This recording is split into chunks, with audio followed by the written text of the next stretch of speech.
Cremos na Bíblia, né? Não sei se já vai começar a transmitir, aí me avisa. Momento especial, então, de estarmos aqui, juntamente também com os nossos irmãos que estão online, conectados lá na sua casa, pelo YouTube. E uma lição muito importante dessa domingo, a lição de número 8, da nossa lição bíblica, sobre o verdadeiro pentecostalismo. Se fala sobre o verdadeiro pentecostalismo, é porque também tem algumas distorções doutrinárias dentro do próprio pentecostalismo que não são adequadas à palavra do Senhor, são modismos, são ventos de doutrina, são coisas que chegaram no meio do movimento pentecostal, se estabeleceram como verdade, mas são temporais. Elas vêm e elas vão, elas aparecem e elas desaparecem. Mas nós estamos comprometidos, como diz aqui, com a palavra de Deus. Estamos comprometidos com a palavra de Deus. Essa frase, ela parece uma frase muito simples, quando você escuta assim. Comprometidos com a palavra, mas isso vai muito longe. Isso entra dentro do credo, dos credos, né, que nós temos na Assembleia de Deus. O credo tem 16 pontos e entra dentro das confissões de fé. As confissões de fé, que são as doutrinas bíblicas em si, elas esmiuçadas, e é um bojo de doutrinas, de teologia, tudo isso nos leva a estar comprometido com a palavra. Então, quando falamos estamos comprometidos com a palavra, nós temos aí uma amplitude muito grande nesse tema, porque realmente estamos comprometidos com a palavra de Deus. Mesmo que surja uma experiência, em que alguém tenha uma experiência cristã, e essa experiência cristã, ela não se torna uma doutrina, jamais poderá se tornar uma doutrina. Nós não temos um cânon aberto, em que você começa a inserir doutrinas na palavra de Deus. Não, nós temos um cânon fechado. Ou seja, tudo aquilo que veio como revelação de Deus, veio no tempo dos apóstolos, e se fechou, acabou. Tudo que nós temos está na palavra de Deus. Então, nós estamos comprometidos com a palavra. Isso é ser comprometido com a palavra. É ser comprometido com aquilo que nós temos de revelação bíblica, que está na Bíblia. Então, nós não somos inventores de modismos, de modas, ou assim como dizem alguns não pentecostais, ou cessacionistas, né, que dizem que nós vivemos um tempo em que os dons, por exemplo, já cessaram, e nós é que inventamos isso e vivemos isso. Não, os dons são bíblicos. Há uma doutrina bíblica sobre dons espirituais, né? Quando estudamos, e nós vamos ver na sequência, então, dessa lição número 8, estudando apenas uma abertura ao tema, muito importante, comprometidos com a palavra de Deus, mesmo que tenhamos muitos livros de doutrinas bíblicas, você vai ver lá e vai estudar, e você não vai achar aquilo explícito na palavra do Senhor, né? Não vai achar aquele livro, mas aquele livro está baseado exclusivamente no ensino da palavra do Senhor. Ele não pode, em nenhum momento, distorcer a palavra ou sair da palavra. Todos nós, teólogos ou pentecostais, enfim, pastores, nós somos os olheiros do movimento pentecostal. Esses tempos eu lembro que um pastor me ligou e falou sobre tal curso de teologia, que eu não vou citar o nome aqui, né, que está no estado aí correndo. Esse pastor dá uma olhadinha lá, tem pontos lá que fogem à nossa doutrina. São verdades, mas essas são citadas por pessoas que não são pentecostais e fogem, o ensino deles foge muito ao nosso ensino. Então, todos nós somos observadores da palavra do Senhor e daquilo que se ensina em púlpitos, em teologias, em cursos. Então, tem muito fiscal. Eu acho que a área que mais tem fiscal bíblico somos nós mesmos, né? É a própria Igreja do Senhor.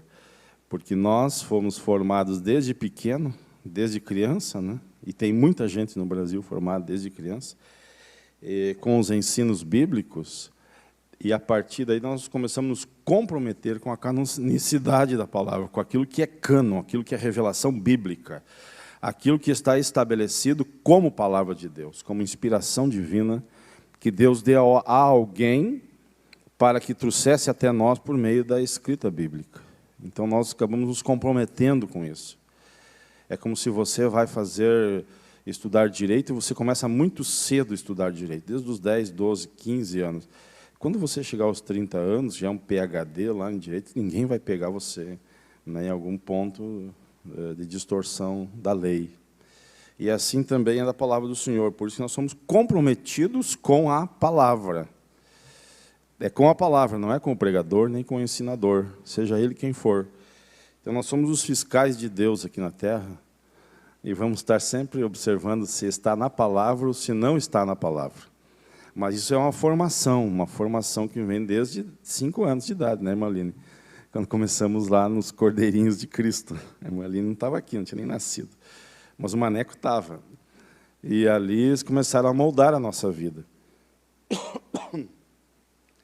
A moldar pela palavra. Pegar essa massa mole que somos nós, né, o coraçãozinho de uma criança.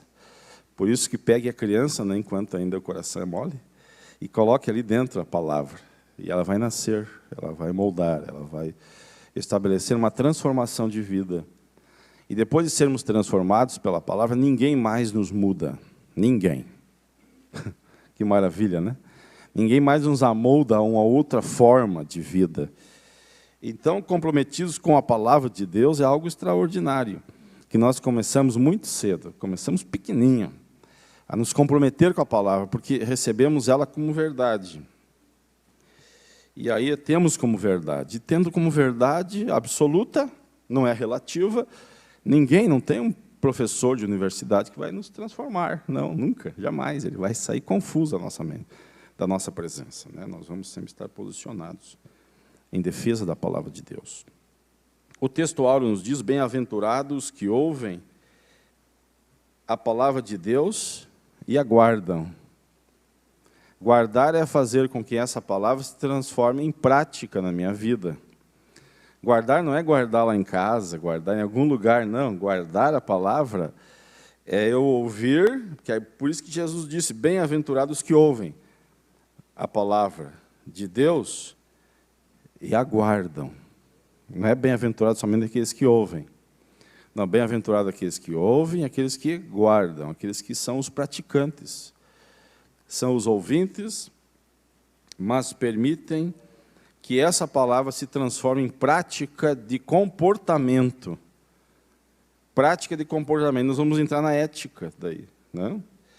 Então, Jesus falou sobre esse tipo de pessoa que ouvia a palavra e guardava. Jesus diz, eu vou chamar esse homem de um homem sábio, de um homem sensato, porque ele ouviu. E ele diz, bem-aventurado aqueles que ouvem e praticam. Ele ouviu a palavra e praticou. Eu vou comparar ele àquele homem que edificou a sua casa sob a rocha. Esse é o homem sábio, inteligente, sensato. Porque ele ouviu e norteou os seus caminhos por aquilo que ele ouviu. Ele não foi alguém que ouviu e saiu dali e fez tudo diferente. Não, ele saiu dali e fez exatamente, e se esforçou para isso, né? E às vezes errou, às vezes acertou, às vezes deu certo, às vezes pecou e pediu perdão e voltou de novo a praticar a palavra. E Jesus disse, eu vou comparar esse homem que ouve e pratica a um homem que edificou a sua casa sobre a rocha. Vieram os ventos, as águas subiram, as enchentes montaram força contra essa casa, mas ela não ruiu, ela não caiu, porque ela estava edificada sobre a rocha. Então, Jesus estava falando de alguém e chamando de bem-aventurado. Alguém que estava ouvindo a palavra e estava praticando a palavra, estava guardando a palavra. Porque isso, guardar, é praticar. A nossa verdade prática nos diz que a autoridade divina da Bíblia devina de a sua origem em Deus. A autoridade divina da Bíblia deriva da sua origem em Deus. A Bíblia tem autoridade divina? Tem. Porque a origem dela é em Deus.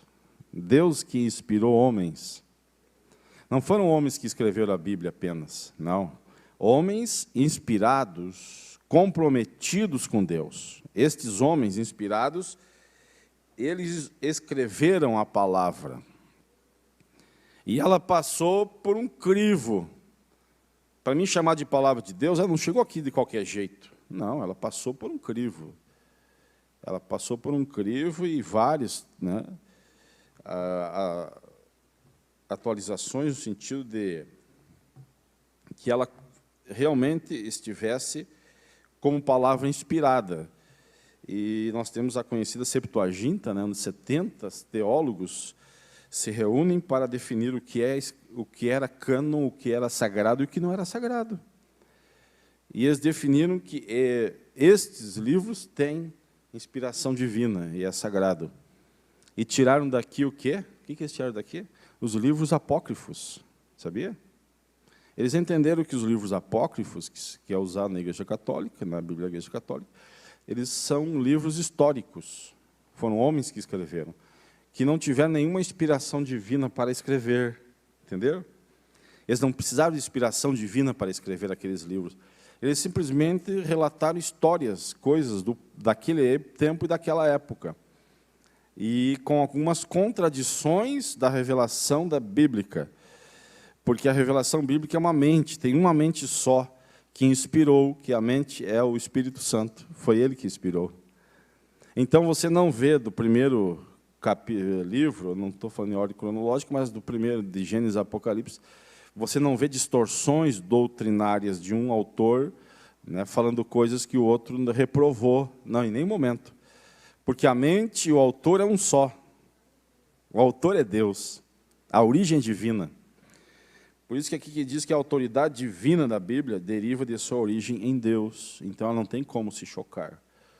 Então, quando esses homens se reuniram para ver a canonicidade da Bíblia, da palavra de Deus, se ela é verdadeira, o que era verdadeiro, eles entenderam que aqueles livros ali eram apenas histórias.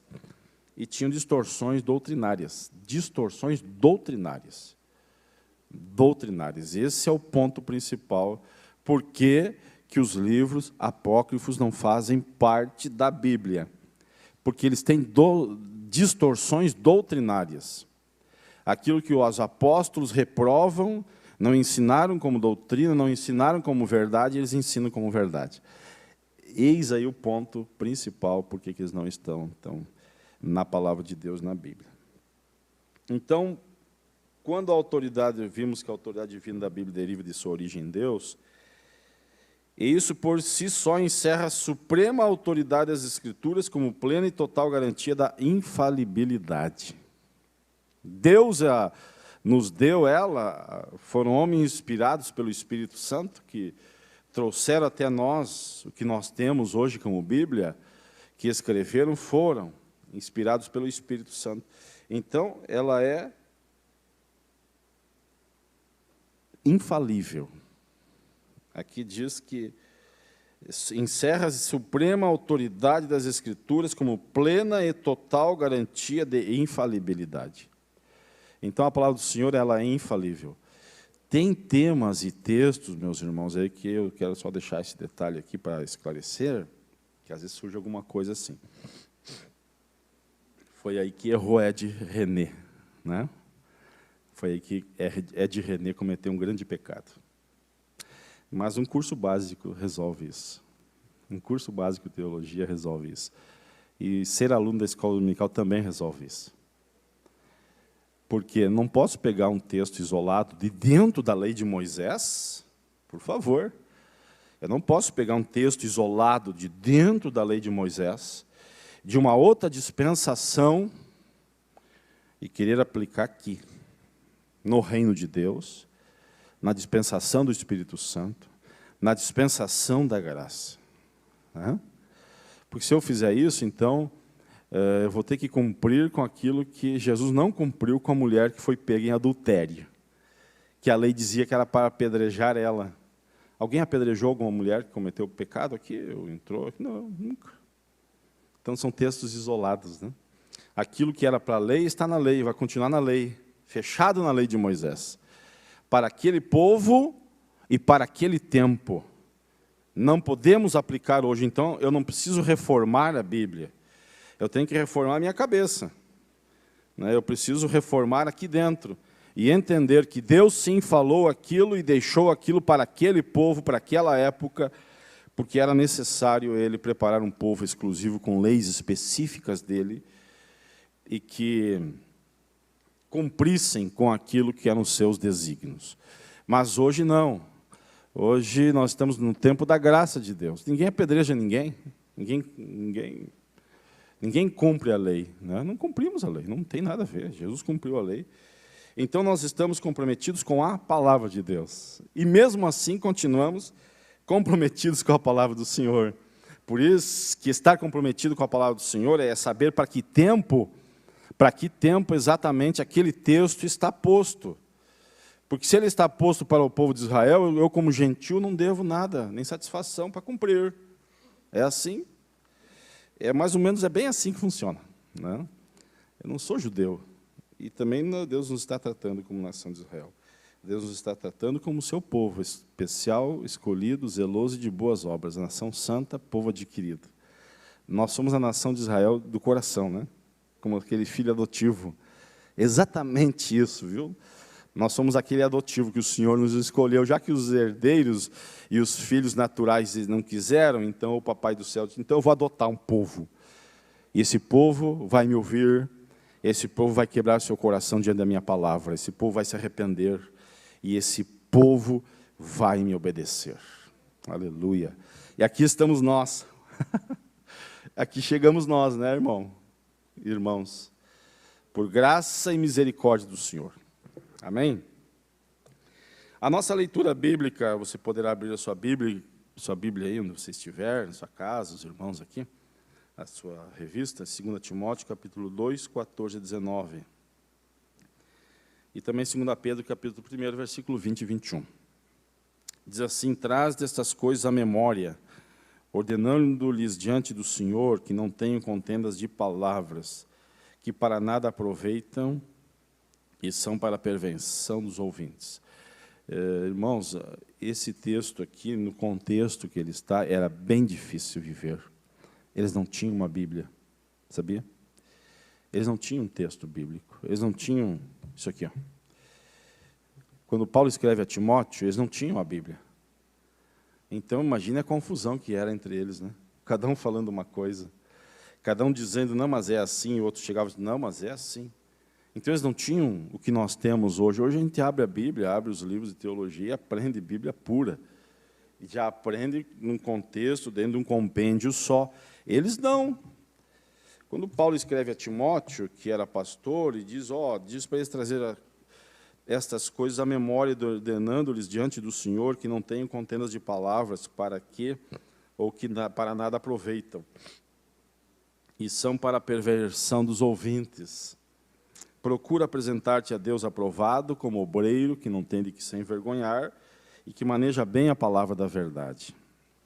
Mas evita os falatórios profanos, porque produzirão maior impiedade. E a palavra desses roerá como gangrena, entre os quais são Himeneu e Fileto, os quais se desviaram da verdade, dizendo que a ressurreição era já feita, e perverteram a fé de alguns. Então, qualquer um que entrava ali, no meio deles, e trazia alguma verdade, que achava que era verdade, desviava os irmãos. Eles não tinham nada escrito. Eles não tinham, né, o que nós temos hoje palpável.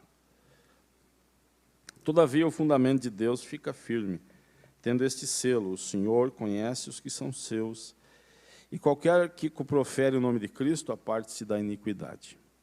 Sabendo, agora já 2 Pedro, né? 1:20, sabendo primeiramente isto, que nenhuma profecia da Escritura é de particular interpretação, porque a profecia nunca foi produzida por vontade de homem algum, mas os homens santos de Deus falaram inspirados pelo Espírito Santo. Aleluia, que maravilha, aqui está a nossa inspiração, né? Aqui está a nossa base, né? Estamos comprometidos com a palavra, com a verdade, porque homens inspirados, né, que diz que profecia nunca foi produzida por vontade de homem algum, homens santos de Deus falaram inspirados pelo Espírito Santo. E nós temos esse acesso hoje muito prático, né? Muito prático. temos livretos, né? Livro de Marcos, temos a Bíblia, temos teologia, temos livros, temos escola dominical. Hoje tudo é prático, está tudo, nossa, diferente deles, né? Que tiveram que construir uma igreja, edificar uma igreja, sem um conteúdo escrito. Imaginem, só aquilo que era falado. Então, qualquer um que entrava ali podia trazer uma doutrina nova e muitos irmãos aceitavam, né? Nós não, hoje nós temos a palavra do Senhor, por isso que eu digo, nós somos fiscais de Deus, né?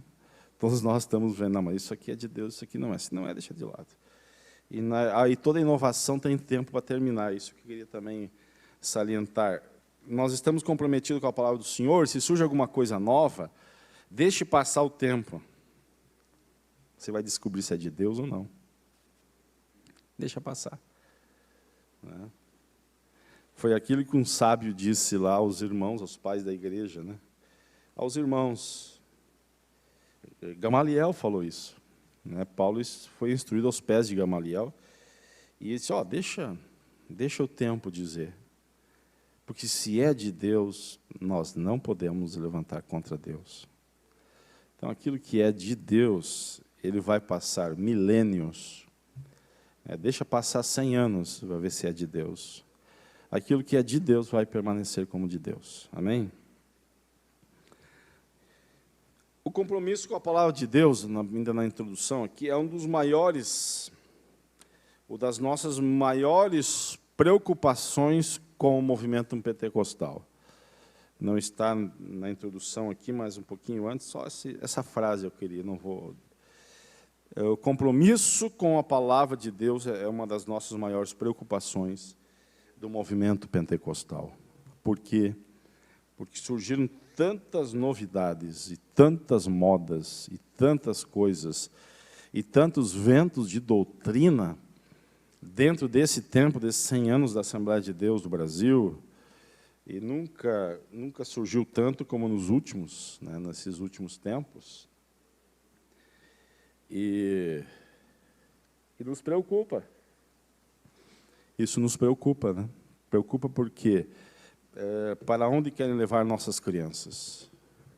Tem um movimento dizendo que é melhor que nós. Para onde querem levar nossos jovens? Tem um movimento para jovem dizendo que é o melhor que o nosso. Para onde querem levar, né, os casais? Tem um movimento dizendo que agora tem um movimento diferente e é complicado isso. Está bem complicado. Mas nós estamos comprometidos com a palavra do Senhor. Eu quero convidar você a se comprometer com a palavra. Se você se comprometer com a palavra, ninguém vai te levar. Não tem vento que te arranque de onde você está. Vento de doutrina só arranca casa que está edificada sob areia. Vento de doutrina nova, né, só arranca casinha feita sob areia. Casa que foi edificada sobre a rocha, não arranca, jamais. Estamos em Cristo, Cristo é a rocha. Amém? Na nossa introdução nos diz que nós somos apegados à palavra e buscamos a orientação do Espírito Santo para nos ajudar na interpretação das Escrituras. Vamos estudar a relação dos pentecostais clássicos e a leitura da Bíblia, a maneira como nós observamos as regras gramaticais e o contexto histórico e literário para compreender melhor o texto sagrado. Então, nós estamos, como diz o autor aqui, apegados à palavra e buscamos uma orientação bíblica, orientação do Espírito Santo para nos ajudar na interpretação das Escrituras, para que não venhamos sair dessa linha, né? Essa linha canônica que está já na mente dos irmãos, impregnada na mente dos pregadores. E se nós fugirmos, eles vão saber. Né? Se falarem alguma coisa e sai da linha, eles vão saber. Né? Mas o Espírito Santo pode nos ajudar a interpretar de maneira correta. Porque Jesus disse sobre ele vos guiará em toda a verdade. E há de vos entregar o que recebeu de mim, né? O que o meu Pai entregou para ele. Ele há de me glorificar. A autoridade da Bíblia, o capítulo 1, aqui nos diz que nós herdamos dos reformadores do século XVI o conhecido sola scriptura. Está usando aqui o latim. ou somente as Escrituras, um dos 5 pilares da Reforma Protestante. Quais são os 5 pilares da Reforma Protestante? As 5 solas que ele chama aqui, né? E no 1 ali ele diz sola Escritura, cada um dos 5 solae representa a chave de cada doutrina central dos reformadores, como Lutero, Zwingligo e entre outros reformadores. Então, esses 5 pilares, foi em cima deles que eles reformaram a igreja cristã da época. Eles fizeram uma revolução grandiosa no mundo. E com 5 pilares. O primeiro deles é somente a fé. Somente a fé. Porque estavam dentro de uma igreja cristã que dizia que não era pela fé, era pelas obras. Pelas obras, aí você justificaria só então a tua fé. Não, a nossa fé, ela não vem de obras. Não, nós cremos em Cristo. Cristo fez isto por nós, o sacrifício por nós, os comprou, e isto é somente a fé em Cristo. Nós não precisamos produzir algo para gerar fé. Nós não precisamos fazer alguma coisa para ter uma fé cristã. Não. A fé cristã, ela é autêntica. Por isso que esse pilar foi extraordinário. Quando eles largam, né, esse ponto doutrinário contra a igreja, que era um poderio na época, eles derrubaram eles. E disseram assim, olha, pela palavra de Deus, pela Bíblia, que vocês esconderam do povo, e que nós traduzimos, e que nós estamos revelando para o povo, por essa Bíblia aqui, é somente pela fé. A fé basta. Nós fizemos boas obras? Fizemos. Porque a fé em nós, a fé em Cristo produz boas obras. Mas as boas obras não produzem fé em Cristo. Não, é a fé em Cristo Jesus que produz boas obras. Então, eles dilaceraram o sistema jurídico, né, o sistema teológico da época, dizendo assim, é somente a fé. Depois eles usaram o segundo, somente a Escritura. Somente a Escritura. Eles diziam, tem a palavra aqui, mas tem também isto, mais aquilo, mais aquilo, mais aquilo que o fulano falou, não. Somente a Escritura. O terceiro pilar, que rebentou o sistema da igreja cristã da época, que os reformadores usaram, né, a terceira bomba atômica, somente Cristo. Uau! Eles diziam, não, você sabe até hoje, né? Eles têm outros meios. E isso é somente Jesus. Somente o Senhor Jesus. Não há outros caminhos para se chegar a Deus. Não adianta querer usar fulano, o Beltrano e não sei mais quem, não, é somente Cristo. E quarto, somente a graça. Esse foi o quarto pilar que sustentou a reforma protestante. E o quinto, a glória somente a Deus. Nenhum homem na terra merece glória. A glória é somente a Deus. Amém? Então, cada um desses 5 solai, né, pilares, esses 5 somentes aqui, né, representa a chave de cada doutrina central dos reformadores, como foi aí Lutero, Zwingligo e entre outros reformadores que participaram da reforma. Foram vários, né?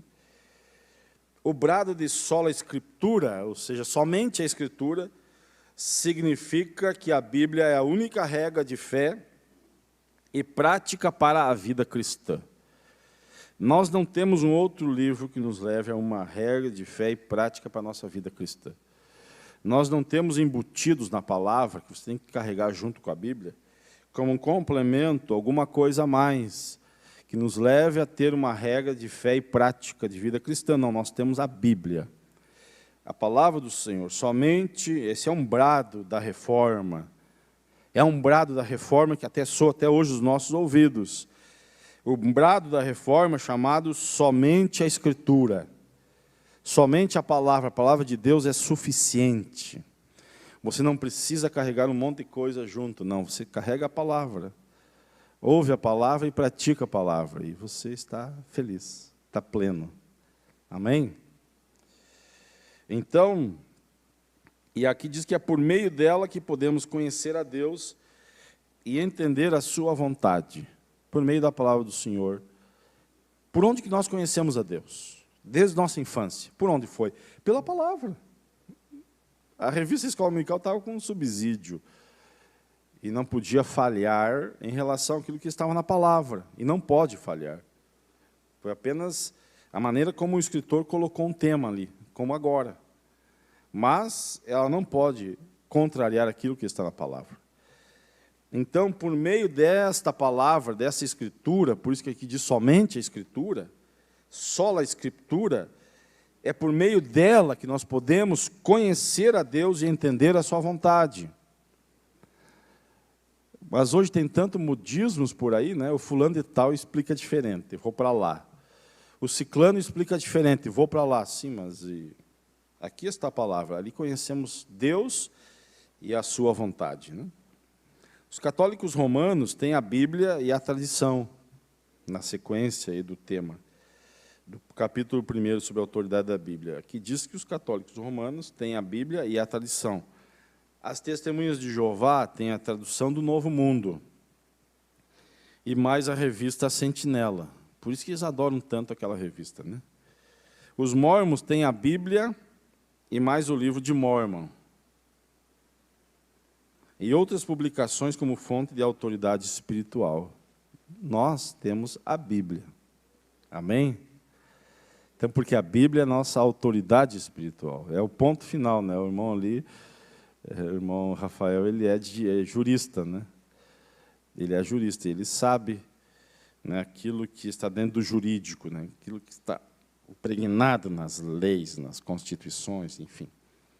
E nós, e ele também sabe disso, que nós, ele faz parte agora daqui, estamos impregnados da palavra, e sabemos quando isso foge à Escritura, e quando isso está a mais, ou está sendo acrescentado, ou está sendo retirado. Então, aqui citou 3 movimentos, hoje, grandes do mundo, né, 3 grandes movimentos, que todos eles não têm a Bíblia como regra de fé infalível e única, não, eles têm sempre agrupado alguma coisa a mais. Algum livro a mais, alguma interpretação a mais, e algum profeta. Olha só, algum profeta a mais. Por isso que Paulo, quando escreve aos irmãos de Corinto, ele diz, olha, mesmo que um anjo de Deus, ele venha e traga uma outra revelação, que não feche com aquela que eu trouxe para vocês, olha só, é forte isso. Ele diz, olha, mesmo que um anjo descendo do céu vos traga outra revelação, vos apresente de uma outra forma, considere isso como uma maldição, como algo que não está de acordo com a vontade de Deus. Porque aquilo que eu trouxe para vocês, ele disse, eu recebi do Senhor. Aleluia! Eu recebi do Senhor e eu vos entreguei. Como eu recebi, eu vos entreguei. Então não tem contradição nenhuma. Não vai sair nenhum anjo de diante do trono com uma outra mensagem. Não vai sair nenhum outro anjo. Já saiu um que o Senhor chamou de entre os gentios para vos anunciar a verdade. E Deus não enviará nenhum outro anjo. Olha só a grandeza disso. O Senhor não enviará nem outro mensageiro que saia do trono com uma mensagem verdadeira e que venha em contradição àquilo que eu vos estou explanando e colocando e apresentando. Porque o que eu tenho, eu recebi do Senhor. Aleluia.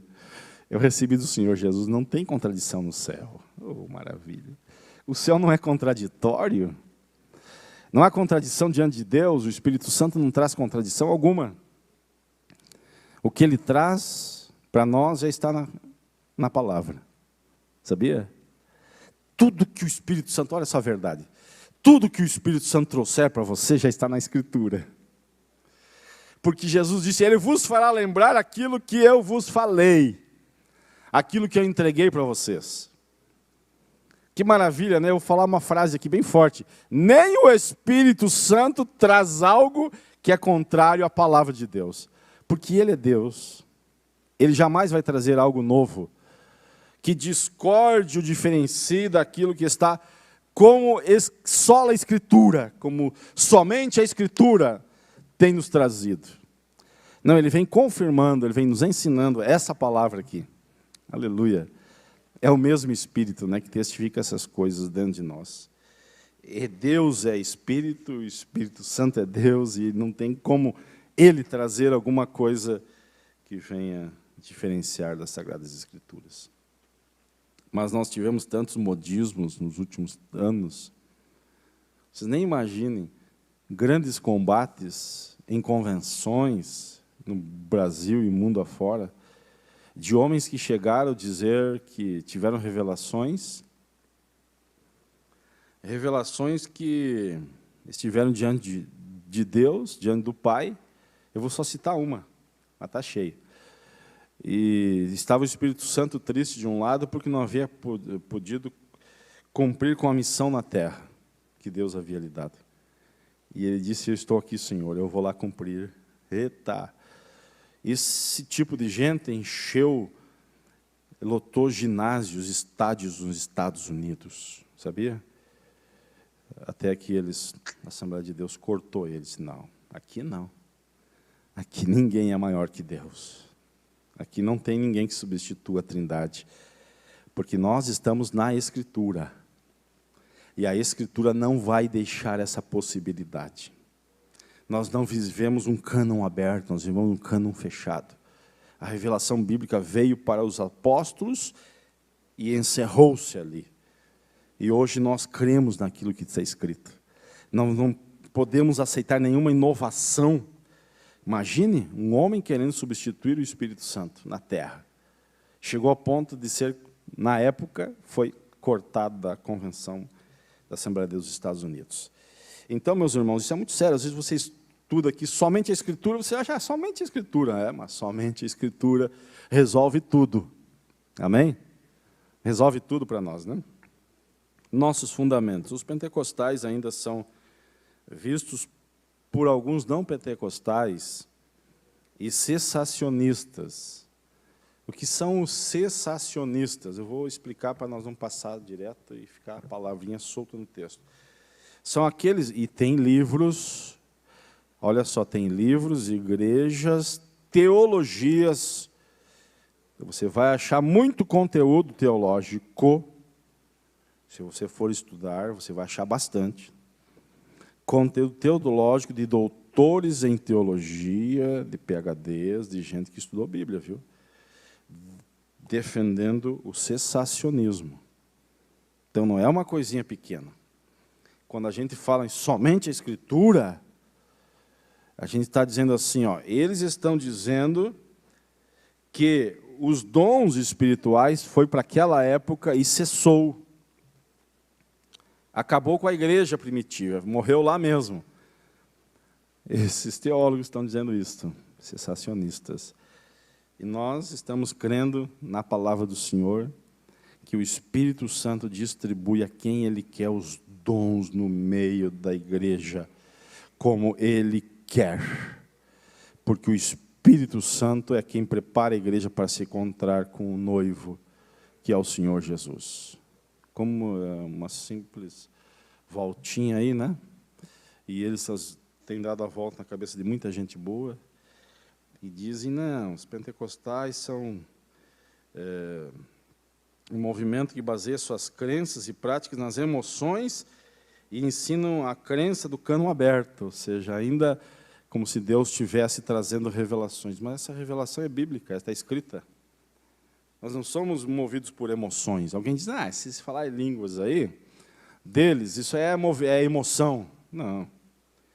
Você só fala a língua depois que você buscar muito a Deus, sem emoção nenhuma. Ei, jejuar não produz emoção. A única emoção que produz o jejum é a fome. Né? A tristeza pelo pecado, o jejum e a oração. A oração não traz emoção nenhuma. A oração são momentos que você gasta com Deus, subjugando o teu ego, a tua vontade de não estar ali, e jejua e ora e busca a Deus para ser batizado com o Espírito Santo. Isso é emoção, não precisa isso. Para te ter emoção, você não precisa fazer isso, né? Faz o que eles estão fazendo, imitando, fazendo cursinho e fala línguas. Né? É isso mesmo. Então, nós não somos movidos por emoção, nós somos movidos por um comprometimento com a palavra de Deus. E a palavra de Deus nos ensina essas verdades e vivemos estas verdades. Por isso que os dons não cessaram. Nós não pertencemos ao movimento do cessacionismo. Os dons de Deus continuam sendo distribuídos como Ele quer. Aleluia. A vontade de um homem nunca vai barrar a vontade de Deus. Nunca. A vontade de Deus é distribuir dons entre a igreja, vai continuar distribuindo dons. Porque Deus é soberano, Deus é suficientemente soberano. E Ele precisa ser suficientemente soberano na minha vida, para que esses dons passem por mim e cheguem até a igreja, para que a igreja seja edificada. Então, os dons espirituais, eles não são algo que eu recebo para mim mesmo, com egoísmo pessoal. Profeta, o profeta está chegando. Não, não é para isso, não. É para a edificação da igreja. É por isso que, às vezes, confundem-se, né? Dizendo que nós somos movidos por emoções. Não, nós somos movidos pela palavra do Senhor. Nós cremos, ainda diz aqui, que a revelação canônica se encerrou com os apóstolos do Novo Testamento. Ali se encerrou a revelação canônica, aquilo que é Bíblia, aquilo que pode-se dizer é palavra de Deus. Nós não estamos num cânon aberto, que ainda está entrando Bíblia aqui. Não está entrando nada. Só está saindo. O cânon se encerra com os apóstolos do Novo Testamento. Ali foram os últimos que escreveram, e aí se encerrou, então, o cânon, ou a revelação canônica. A nossa fonte de autoridade é unicamente a Bíblia. Se alguém te perguntar qual a fonte de autoridade, claro, quem não crê na Bíblia vai sempre nos contestar. Você que é aluno de universidade, tem aqui até médicos aqui que são, né? Se eles entrar a fundo mesmo, aqui, os irmãos fizeram direito, pedagogia, está cheio aqui. Nem sei todos aqui, acho que a maioria quase fez curso de faculdade. Nós seremos combatidos ali, né? Nós somos combatidos ferrenhamente, principalmente em curso de psicologia, né? Mas nós temos uma fonte de autoridade, que é a palavra do Senhor. Ela nos forjou assim. Nenhum movimento que surgiu depois da palavra, nenhuma teoria, nenhum doutor que está numa universidade vai fazer nós fugir daquilo que é autoridade em nossa vida. Por isso que Jesus falou que é bem-aventurado aquele que ouve e aquele que pratica. Porque quando você ouvir e praticar, isso se torna uma autoridade dentro de você. Ninguém te tira, ninguém arranca. Seja ele PhD na área que for. Ele terá que se curvar se quiser concordar, ou se não se retire, porque nós não vamos mudar. Nós temos uma autoridade espiritual dentro de nós, que é a palavra que nós praticamos. Amém? A Bíblia é a nossa única regra de fé e prática.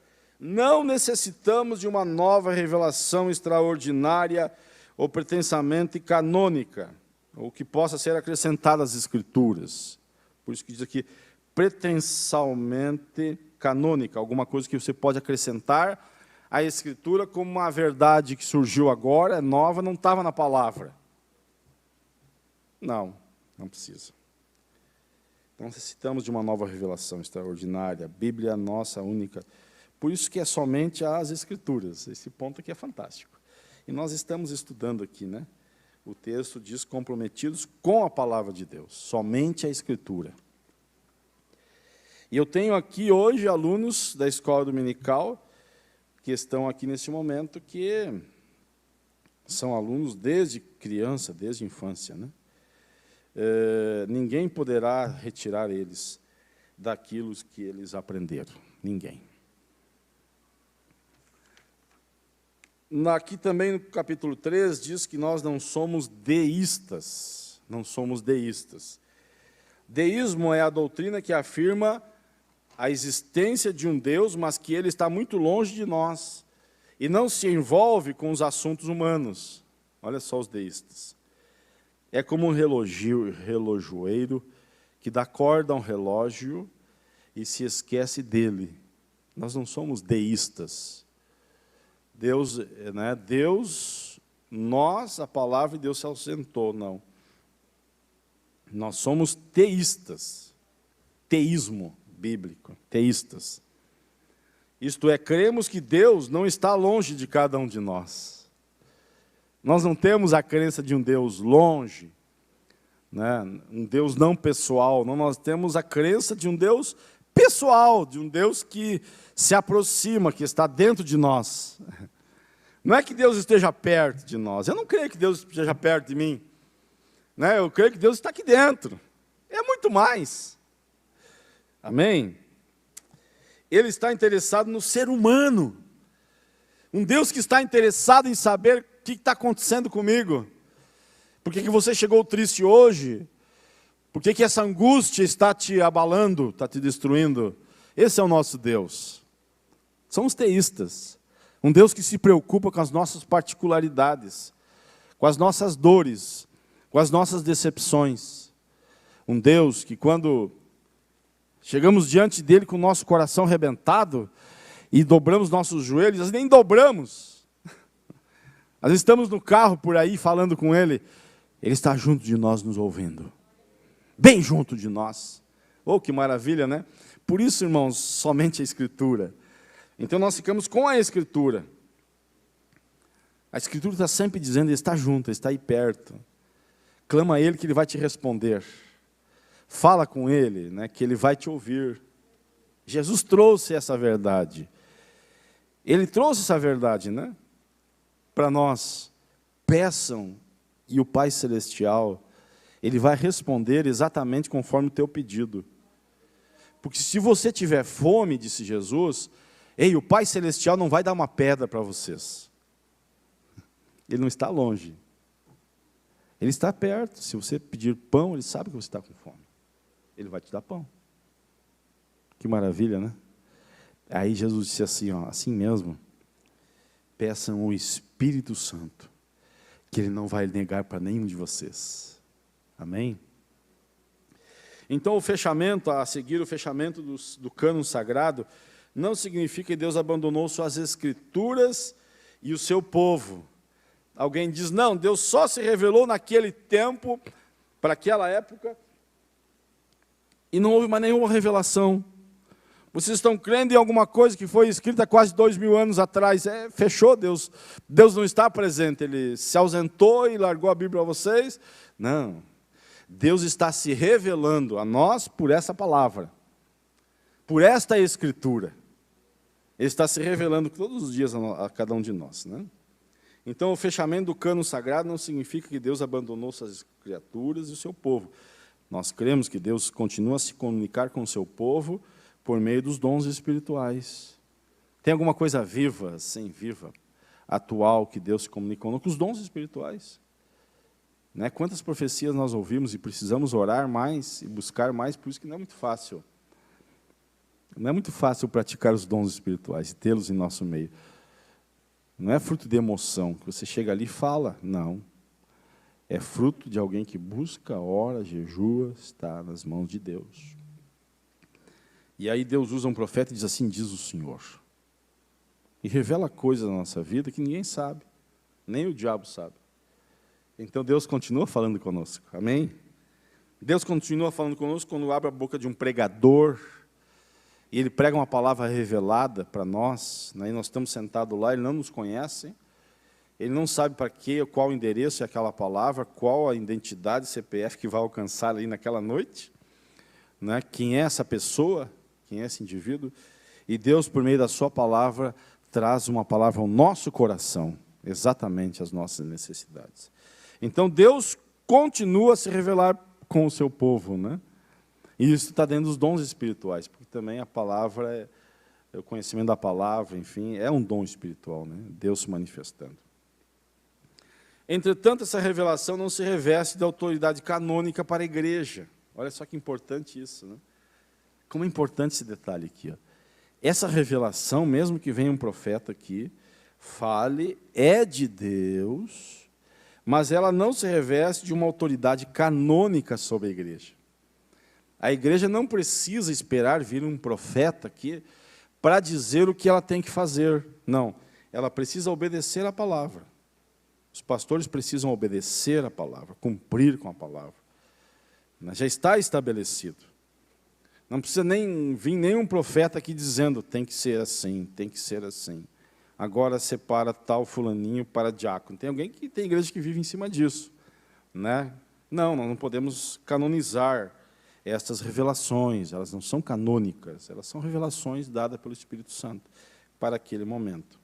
Deus se comunica conosco pela leitura da sua palavra, pelos dons espirituais, sonhos, visões e até pelas coisas simples do dia a dia. Deus se revela, Deus se comunica, nada disso é canonizado. Você não coloca dentro do texto. Você não traz como uma regra. Não, aquilo é uma experiência pessoal.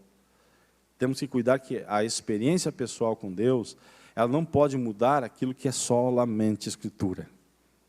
Que está na Escritura. Né? Não pode mudar. Um ponto grandioso.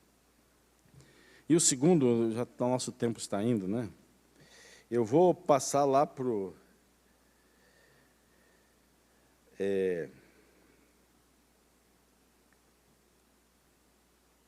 sobre a nossa confissão de fé e a Bíblia. Capítulo 2, zelo pela doutrina, o ponto 13 diz assim, a nossa confissão, só gostaria de falar alguma coisa sobre a nossa confissão de fé. Um pouquinho antes, diz assim que os credos, antes no ponto 2, o conteúdo da fé, eu vou falar sobre o conteúdo da fé rapidamente, então, vou ter que puxar para frente aqui. A palavra doutrina se aplica também a um corpo básico e coerente de ensino cristão. Como os credos. O que é credo? Já vamos ver o que é credo. Trata-se de um ensino sistemático sobre os dados da revelação. A fonte do conteúdo doutrinário é a própria palavra de Deus, auxiliada pela experiência cristã e com a ajuda do intelecto humano. Ou seja, quando uma igreja estabelece um credo, a fonte desse conteúdo, desse credo, é a palavra de Deus. Não pode fugir da palavra. Claro que está aí auxiliando a formação de um credo, está auxiliando aí a experiência cristã e o intelecto humano, o pensador, o teólogo, o estudante. Né? E aí eles formam um credo, por exemplo. Eu vou falar rapidamente sobre o credo da Assembleia de Deus. O credo da Assembleia de Deus tem 16 tópicos. Ele foi formado por pensadores, por teólogos, pastores, que viram isso dentro da palavra, dentro da experiência cristã, né? E juntaram no seu intelecto humano toda uma formação de ideias e pensamentos, e vamos escrever o credo da Assembleia de Deus. O credo da Assembleia de Deus ele não é reprovado por nenhum de nós. Quando eu ler o credo da Assembleia de Deus, todos vocês vão dizer amém. Que lindo, né? Porque a base é a Escritura. Não tem uma mente humana aqui distorcendo. Não tem uma experiência humana aqui distorcendo. Não pode. Então, dentro do credo, vou rapidamente só pegar no comecinho ali, né? Ó, nós cremos aqui, ó, os 16 verdades da Assembleia de Deus, que é o nosso credo. Inspiração da Sagrada Escritura. É o que nós estamos falando hoje. Nós cremos plenamente, né? Cremos plenamente no único Deus verdadeiro. Alguém discorda? Não.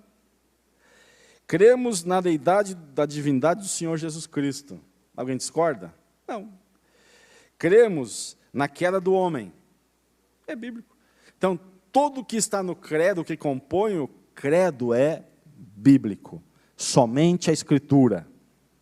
Então, homens escreveram, usaram o seu intelecto, a sua memória, o seu estudo, a sua experiência cristã, para escrever isso aqui, nos dar como um credo. Mas nada pode fugir da Escritura. E aí fala sobre as ordenanças da igreja, o batismo no Espírito Santo, né, a evidência física inicial do batismo no Espírito Santo, a santificação, sobre a igreja e sua missão, ministério, a cura divina, a esperança bem-aventurada, o reino milenar de Cristo, o juízo final, e o novo céu e nova terra. Então, aí está o nosso credo. Obrigado, irmão.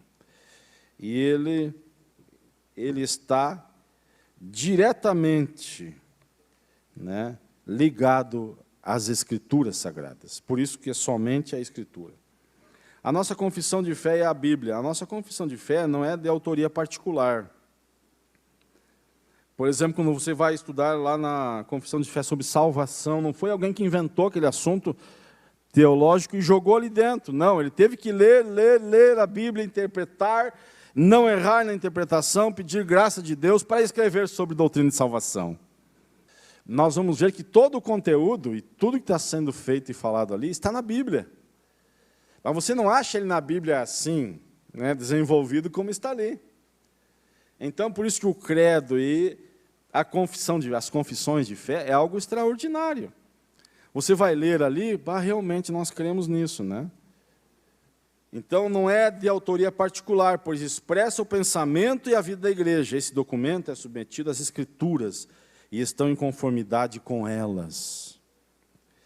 A nossa declaração de fé ocupa extraordinária importância na vida da igreja como sumário doutrinário da Bíblia e ajuda para a compreensão, além de servir como proteção contra as falsas doutrinas. Então, ali está falando sobre o Espírito Santo, né? Quem é Ele, seus símbolos, né? Como Ele age, por que Ele está aqui. Você vai estudar e dentro disso você vai, então, vendo a confirmação da palavra que você aprendeu, realmente está na palavra. Realmente é verdade, está na palavra, não pode fugir da palavra. Entretanto, a palavra final é a Bíblia. A declaração de fé expressa a doutrina oficial da igreja. Há no Novo Testamento embriões de credos e confissões de fé, são tirados dali. Sai dali, né? Sai da Bíblia Sagrada, ninguém inventou. E eles foram apenas desenvolvidos ao longo da história. E para encerrar, apenas encerrando falando sobre modismos, né? Os modismos que entraram e alguém o teve como verdade de Deus, como verdade absoluta. Alguns até saíram daqui do nosso meio, procurando esses modismos e foram atrás dessa gente que faz isso. Aí você vai ver, biblicamente, não tem apoio nenhum. Não está na Escritura. Não tem. Parece uma manifestação parecida com a Escritura, com aquilo que Deus falou, mas... Então, aqui, o modismo é aquilo que está na moda. A ideia, essa palavra traz a ideia do que está na moda. Isso se aplica também no campo teológico. São os ventos de doutrinas que vêm e vão, que trazem verdades que parecem verdades e vão e não são mais verdades. Que têm caráter efêmero, passageiro. Em outras palavras, são inúteis e inaproveitáveis. Quem não se lembra aqui, eu vou citar uma que muita gente da Assembleia de Deus teve como verdade, mas o autor aqui está falando como vendo doutrina. Quem não se lembra do dente de ouro? Dente de ouro. O autor aqui coloca um vento de doutrina, não tem base bíblica. Do dom da unção, do caicai. Do sopro santo, do G12, a febre dos anjos, e de outras aberrações doutrinárias. Está cheio no movimento pentecostal, meus irmãos. Precisamos ficar somente com a palavra. Onde estão os seus promotores e expoentes? Onde foram? Não há como combater esses abusos e práticas exóticas sem o conhecimento adequado da palavra de Deus. Aonde eles foram, desapareceram do nosso meio. Levaram alguns para cá, outros para lá, esparramaram alguns para o outro lado, mas eles não existem mais. Você não acha eles. Os expoentes desses movimentos, todos desapareceram. Mas nós estamos pregando a palavra do Senhor. Somente as Escrituras. Amém? Deus abençoe que nós possamos continuar na escola dominical. Eu não consegui chegar até o final. Mas a conclusão nos diz, nós temos compromisso com a palavra de Deus e cremos que ela é a única revelação de Deus escrita para a humanidade. Diante disso, fica claro que nenhuma outra literatura exerce autoridade sobre a nossa vida. Nós somos ultra-radicais quando se fala em somente as Escrituras. Somente a Escritura. Os islâmicos, lá, os xiitas, lá perdem para nós. Somente a Escritura. Nós somos ultra-radicais. Pastor, vou ter que falar isso, porque ninguém gosta dessa palavra, né? Hoje os modismos não pode falar em radicalismo. Não, nós somos radicais quando se fala de Escritura, cânon sagrado, que a Escritura é a nossa regra de fé e crença. Nós somos ultra-radicais, ninguém nos move daí, nós morremos por isso. Nós seremos mortos, talvez, por isso, por afirmar isso, mas nós não vamos nos mover daí. Né? Então, nós somos muito radicais. Amém?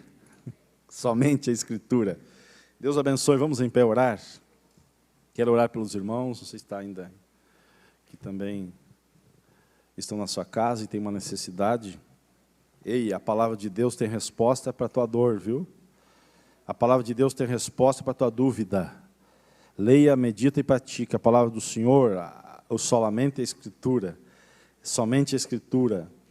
Ela tem respostas adequadas de um Deus presente, de um Deus que se manifesta, de um Deus que atua, de um Deus que vê, de um Deus que entende as nossas dificuldades, um Deus que vai lá onde você está, aleluia. E a palavra de Deus nos apresenta um Deus assim.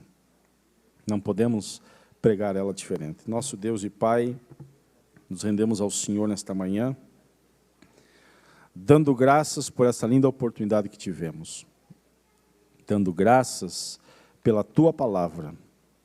Somos gratos porque a Tua Palavra chegou até nós, as Escrituras chegaram até nós, e nós estamos somente com elas.